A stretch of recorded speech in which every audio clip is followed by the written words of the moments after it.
Hello my quilting friends! My name is Leah Day and today I am free motion quilting windy feathers.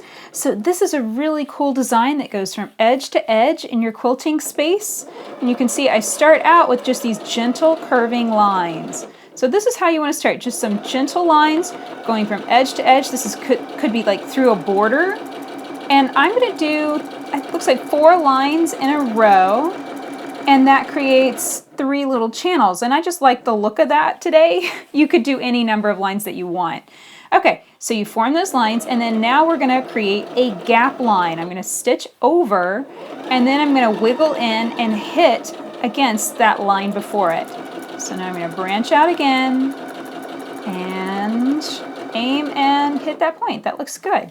So I'm going to rotate around again. And if you see me rotating a lot, please understand that it's perfectly fine to do that on your quilt. If you can't see what you're doing, you might need to rotate it around in order to better see what you're doing. So now I'm stitching a line right through the middle of those gaps. This is where we start to build the feathers inside this design. Now I'm going to travel stitch over and I'm starting to fill in with feathers. So 1/2 of the design, just a gentle curving shape. Just come up and swing around. And you can go as tiny as you want, but really I feel like that's about as small as I'm going to go. And now I'm going to do the other side. And I do travel stitch back down to the bottom edge. And I build my feathers from the bottom going up. That's just the way it works best for me. There are so many ways of creating feathers though.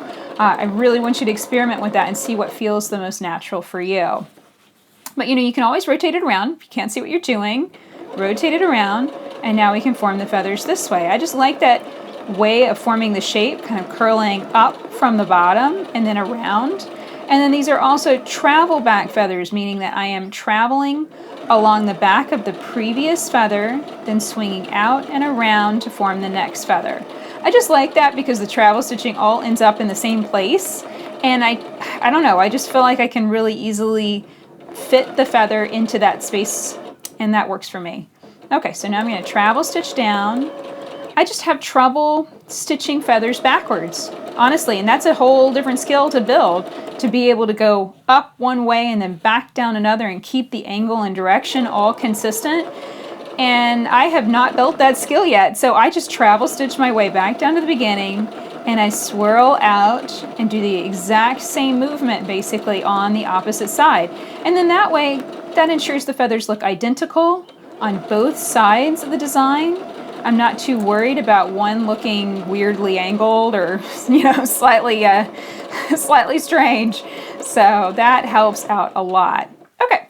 So from here, all I'm going to do is just wash and repeat this set of steps. I'm going to form my wiggly lines, and this is something that you can put your foot down. You can increase your speed. This might even be something that I try the speed slider with. I'm actually going to slow down my speed slider just a bit, and I'm going to hit the stop button on my machine. And so what the machine is doing now is it's just stitching at a set speed, just at one set speed. And that speed is selected by that speed slider. And so whenever I get up here, I have to be kind of ready to hit that button and stop. So that's something to play with too, if you want to give that a go. Now I'm controlling the speed with my foot pedal. So I'm back to manual operation. And you can see, maybe that's the time to try out your speed slider and automatic stitching without using your foot pedal whenever you're doing something really simple like those lines. Okay, so that's pretty much it. From here, I'm going to form another gap line. I'm going to fill up that little gap with more feathers and just keep filling in that area until it's entirely filled with windy feathers. And here's what it looked like whenever I finished quilting it. Check out the new sewing machine that I have been quilting on, the Eversewn Sparrow 20. You can find it at leahday.com/sew20. Until next time, let's go quilt.